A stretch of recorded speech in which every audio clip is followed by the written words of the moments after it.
थोड़ी देर बाद ये वैल्यूज दोनों 0 हो गई 3/4 ऑफ टाइम पीरियड के बाद।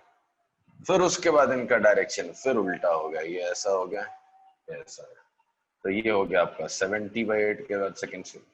And finally again max values in the same direction are attached. तो एक टाइम पीरियड के बाद फिर से वही वैल्यूज, पीक वैल्यूज आ जाती है इलेक्ट्रिक फील्ड। तो ये आप मन में सोचो, ये इसमें फिगर में देखोगे तो कभी कभी कंफ्यूजन होता है कि ये वेव आगे जा रही है, ये आगे वाले पॉइंट्स नहीं मार्क किए हैं, वो अलग बनाऊंगा। ये स्नैपशॉट नहीं है, ये स्नैपशॉट नहीं है। मैं ऐसे फोकस कर रहा हूँ एक ही पॉइंट पे और फील्ड मेजर करने का इंस्ट्रूमेंट लगा के रहा हूँ, तो फील्ड की वैल्यू बढ़ रही है, तो उसी पॉइंट पे फील्ड की वैल्यू कम हुई, 0, 10, 20, 50, 30, 20, 10, -10, -20, -30। तो ये कुछ डायरेक्शन नहीं है, यहाँ पे मैग्नीट्यूड चेंज हो रहा है, वो आपको रियलाइज विजुलाइज करना है। ये कोई डायरेक्शन मतलब ऐसा नहीं है कि कोई एरो है जो बड़ा हो रहा है। इसी पॉइंट पे, इस पॉइंट पे अगर ये पॉजिटिव डायरेक्शन है तो यहाँ पे फील्ड की वैल्यू कैसे हो रही है, 0, थोड़ी देर में 10, 20, 30, 50, फिर कम 30, 10, 0, फिर -10, डायरेक्शन बदल गई, फिर -20, -30, -50, ऐसा, फिर वापस से कम। ये चीज हो रही है। ये क्रेस्ट एंड ट्रफ वैसा वाला नहीं है जैसे स्ट्रिंग में क्रेस्ट एंड ट्रफ बोलते थे ना, ये पार्टिकल उधर जा रहा है, ये नहीं इधर आ रहा, इधर कुछ जा नहीं रहा, आ नहीं रहा। उस पॉइंट पे इलेक्ट्रिक फील्ड की वैल्यू चेंज हो रही है। हेलो, समझा सर। क्या बात, सबको आगे समझ में आए?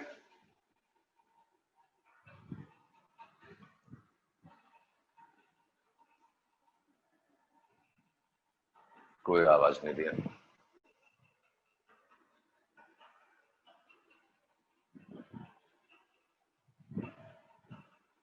हाँ सर लिखा है, ठीक। Okay, so at some point in path figure shows, actually figure shows पहले होना चाहिए था, ग्रामेटिकल एरर हो गया।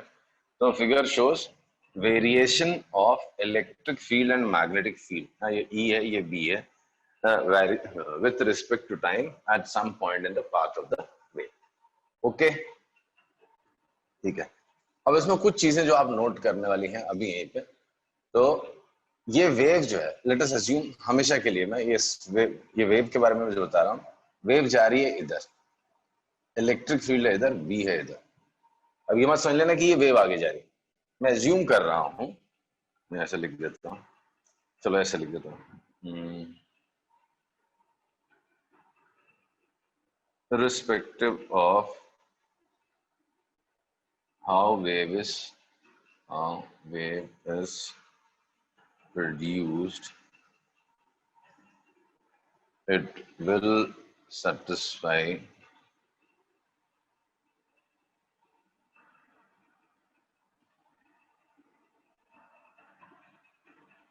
it will have following properties. In properties के ऊपर क्वेश्चंस भी आते हैं बोर्ड्स में भी, जे में। पहली चीज, ये कुछ इंपॉर्टेंट पॉइंट्स हैं, आपने याद रखना है। Electric field and magnetic field E and B are always perpendicular to each other, always perpendicular to each other. This we have studied in previous chapters too, because ये actual electric field नहीं है, ये है induced electric field and magnetic field. क्या आपके मन में confusion आया? Electric field and magnetic field are always perpendicular to each other, right? क्या आपके मन में कंफ्यूजन आया? मैंने एक स्टेटमेंट दिया, these E and B are induced electric field and magnetic field. आपको ऐसा नहीं लग रहा सर झूठ बोल रहे हैं? ये तो एक्चुअल फील्ड है, फील्ड ड्यू टू चार्ज। से एक्सप्लेन करोगे? भाई E and B मैं क्या बोल रहा हूँ, are perpendicular to each other. ठीक, होता क्या था, जब ये डाइपोल था, इसमें जब करंट ऐसा जा रहा था, तो इसका मैग्नेटिक फील्ड इस साइड समझ लो, लेट अस अज्यूम ऐसा था, फिर डायरेक्शन उल्टा होने के बाद वो भी उल्टा हो जाएगा। और ये जब पॉजिटिव चार्ज था तो इसका मैग्नेटिक फील्ड, इसका इलेक्ट्रिक फील्ड कैसा था, पॉजिटिव से निकल के नेगेटिव की तरफ जा रहा था। तो ये परपेंडिकुलर टू द प्लेन है और ये इन द प्लेन है। सत्यानाश, से एक और बार। सी लेट अस अज्यूम ये इलेक्ट्रिक डाइपोल एंटीना है, ये उसका अभी इधर करंट फ्लो हो रहा है तो ये पॉजिटिव चार्ज बन रहा है, तो इस पॉइंट पे मैग्नेटिक फील्ड कैसा होगा, अंदर की तरफ होगा। हाँ अच्छा, और इलेक्ट्रिक फील्ड कैसा होता है, पॉजिटिव चार्ज से निकल के नेगेटिव की तरफ जाता है, ये याद है कि ये भी भूल गए डाइपोल का फील्ड। याद है। तो ये दोनों परपेंडिकुलर नहीं हो गए, अरे एक हाँ इस हाँ प्लेन में है और एक प्लेन के, ठीक है। अभी तक तो ये रियल थे, अब ये जब डिसअपियर होगा, ये वाला इलेक्ट्रिक फील्ड जब डिसअपियर होगा तो उसकी वजह से यहाँ मैग्नेटिक फील्ड आएगा, वो इंड्यूस्ड मैग्नेटिक फील्ड होगा, और ये जब मैग्नेटिक फील्ड डिसअपियर होगा तो यहाँ पे इलेक्ट्रिक फील्ड आएगा। तो जब यहाँ पे दोनों परपेंडिकुलर हैं तो इसके परपेंडिकुलर ये बी है, बी के परपेंडिकुलर यहाँ पे ई आएगा और ई के परपेंडिकुलर वहां बी आएगा, ये तो याद है। Induced electric field was perpendicular to magnetic field and my induced magnetic field was perpendicular to electric field, ये तो हमने पढ़ा था, चार्जिंग कैपेसिटर वाला सर्किट। हाँ और वो लूप रख के हम देखते थे इलेक्ट्रिक फील्ड कैसा आ रहा है। तो पहले तो ये एक्चुअल फील्ड्स है, field due to current and field due to charge, मान में ये इंड्यूस करते हैं आगे जाके, तो वो तो वैसे ही परपेंडिकुलर होने वाला है। तो initially B and E are perpendicular, ये तो क्लियर है फिगर से। फिर उसके बाद क्या होगा, ये जो इंड्यूस करेगा, जो मैग्नेटिक फील्ड अपने वेरिएशन की वजह से इलेक्ट्रिक फील्ड बनाएगा, वो उसके परपेंडिकुलर होगा, और इलेक्ट्रिक फील्ड अपने वेरिएशन से जो मैग्नेटिक फील्ड बनाएगा वो उसके परपेंडिकुलर होगा। तो E and B always remain perpendicular to each other. नहीं मजा आया? आया सर। ओके, ये बड़ी इंपॉर्टेंट सी चीज है, वेलोसिटी ऑफ वेव का क्या कहानी है। यहाँ पे इस पहले फिगर में बी अंदर की तरफ था, ई ऐसा था, राइट। ये वेव कहाँ जा रही थी, ई क्रॉस बी की तरफ जाती है वेव। तो wave velocity, this is wave velocity is along E cross B, ये आपने याद रखना। वेव जो प्रोपोगेट करती है that is along E cross B, जिधर ई है जिधर बी है उनके क्रॉस प्रोडक्ट की डायरेक्शन में वेव ट्रैवल करती है। फॉर एग्जाम्पल अगर मैं रेफरेंस के लिए यहाँ पर इस फिगर में, for example if in this figure E is along y-axis, E is along y-axis, B is along z-axis, B is along z-axis, then this represents a wave, this represents a wave traveling along x-axis. This represents a wave traveling along x-axis. So V vector is along E cross B. For example, if E vector is along, E vector is along y-axis, B is along z-axis, then this represents a wave traveling along x-axis. Is it clear? हाँ sir.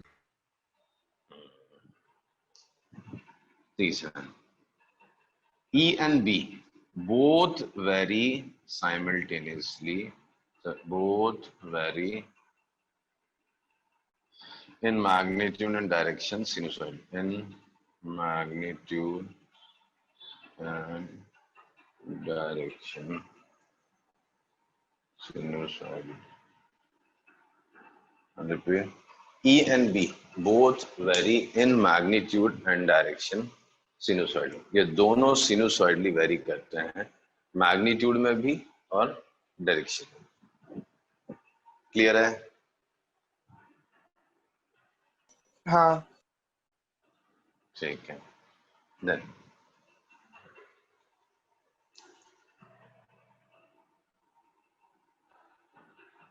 both fields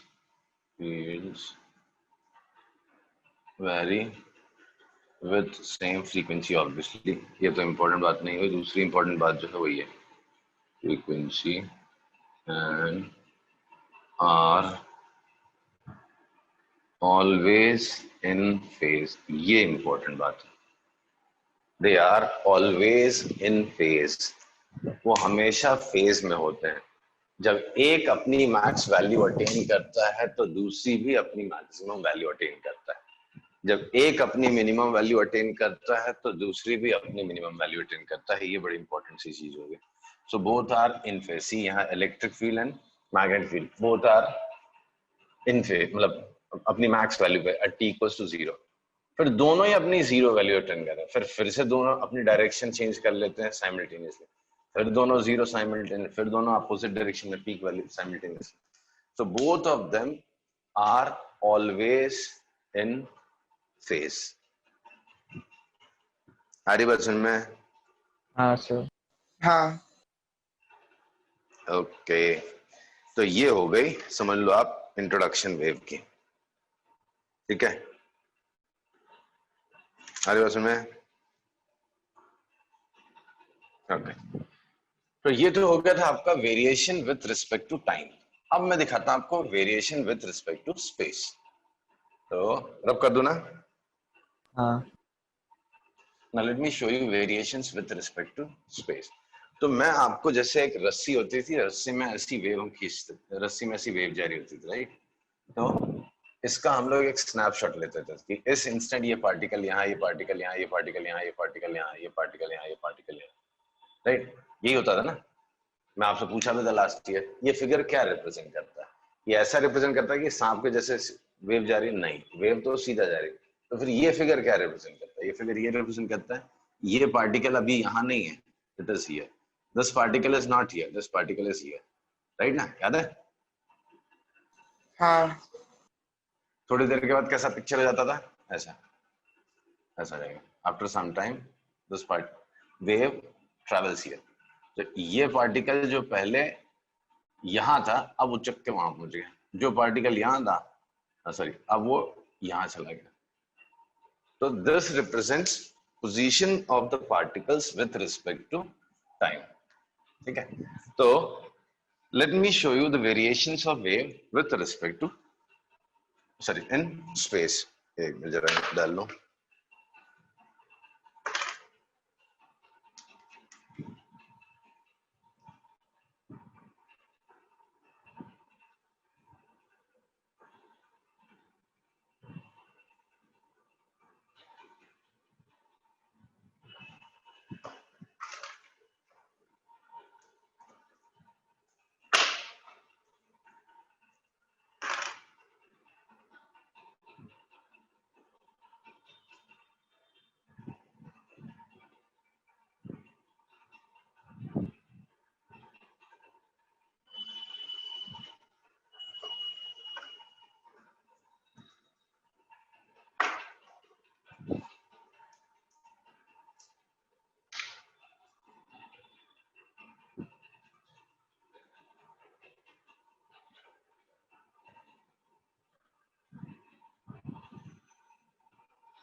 So let me draw a wave.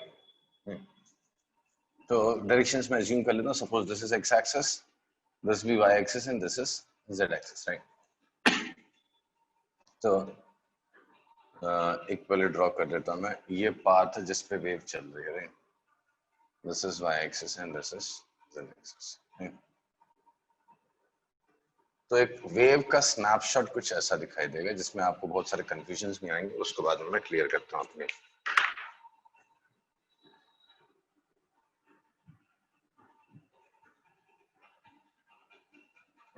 Right.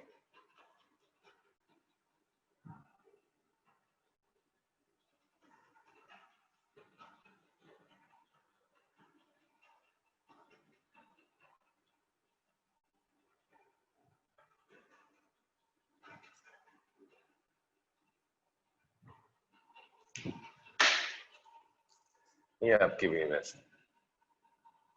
अब इस wave में क्या खास चीजें हैं मैं आपको समझाता हूँ।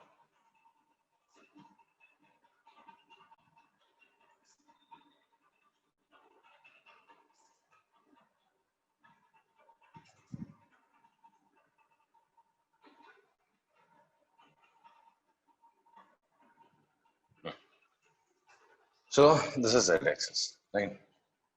ब्लू से लिख देता हूं। तो ये फिगर क्या बता रहा सी? above figure shows a snapshot of an electromagnetic wave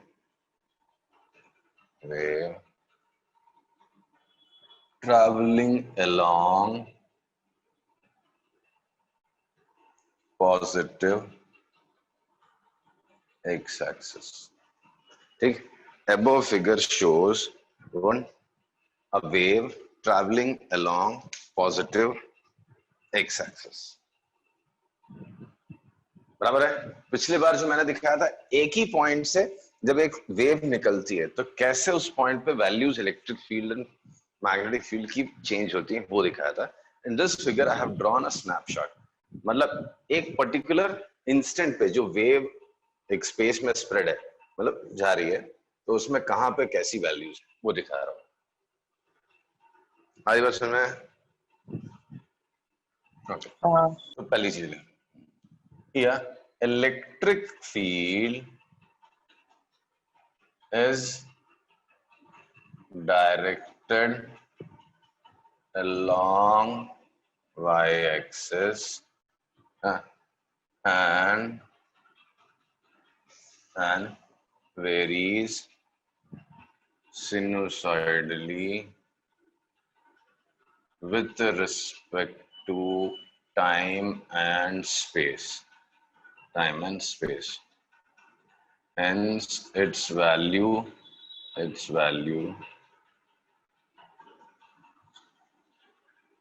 it can be expressed as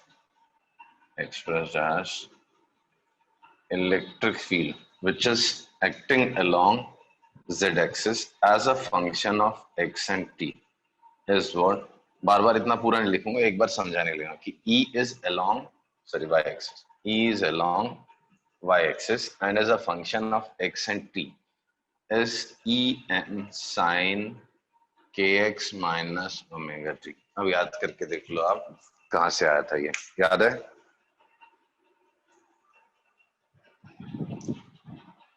hello? हाँ सर। सिमिलरली बी को क्या लिखोगे आप? Similarly magnetic field can be written can be expressed as, बताओ कैसे एक्सप्रेस करेंगे?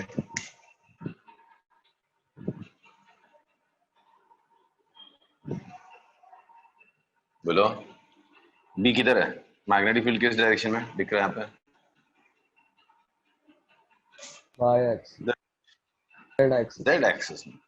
z एक्सिस किसका function होगा? x और t का ही होगा ना? will be bm sin kx minus omega t। कहने के लिए लग रहा हो क्या सर ऐसे लिखना था, लिख दिया आपने, कुछ भी नहीं, खास चीजें हैं। देखो इसका face kx minus omega T, इसका फेस भी kx माइनस ओमेगा। जब ये पीक अटेन करेगा तब ये भी अपना पीक अटेन करेगा। अगर आपको याद हो ट्रांसवर्स वेव का इक्वेशन हमने लास्ट ईयर लिखना सीखा था, याद है? y is equal to a sine kx minus omega T और ओमेगा टी माइनस kx। फिर उसको अलग अलग फॉर्म में लिखते थे, k was 2 pi by lambda, omega is 2 pi by t, बहुत कुछ कीड़े करते थे हम, रिमेम्बर? हाँ क्या भूल जाते। तो बस वही चीज है। तो इलेक्ट्रिक फील्ड किधर फ्लक्चुएट हो रहा है? वाई एक्सिस के अलावा, राइट? ये एक्सप्रेशन आपको क्या बताएगा मालूम है? ओरिजिन से x डिस्टेंस पे t सेकंड के बाद इलेक्ट्रिक फील्ड का वैल्यू क्या है, ये क्या बताएगा?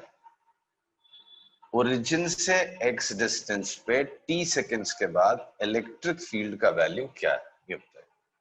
ये क्या बताएगा? ओरिजिन से x डिस्टेंस पे t सेकंड के बाद मैग्नेटिक फील्ड का वैल्यू क्या है। याद आ रहा है? हाँ sir. EM and BM are peak values of field, and K क्या है यहाँ पे? K stands for 2 pi by lambda, omega stands for 2 pi by T. याद है?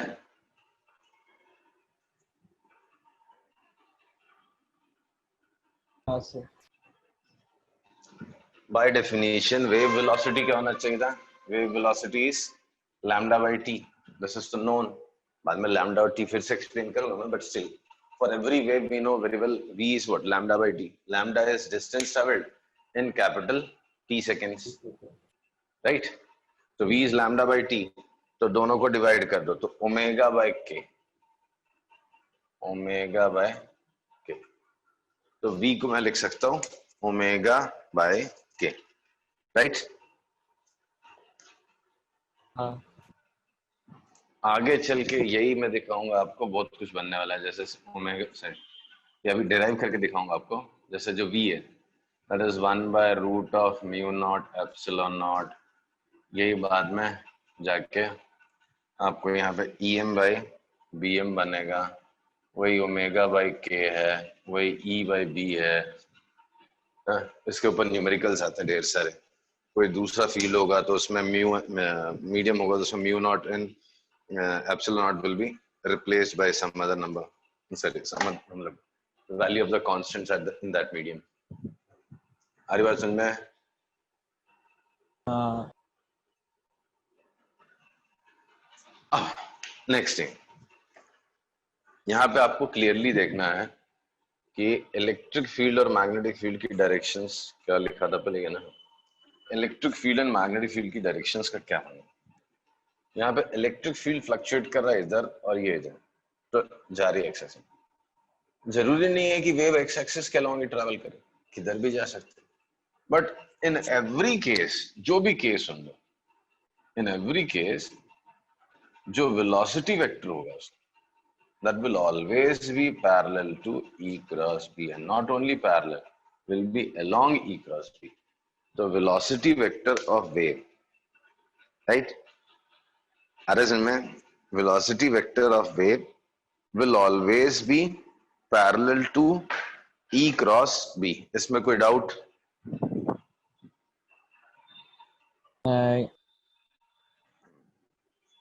चलो I'll stop here।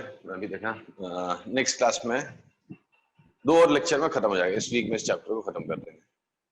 चलो I'll stop।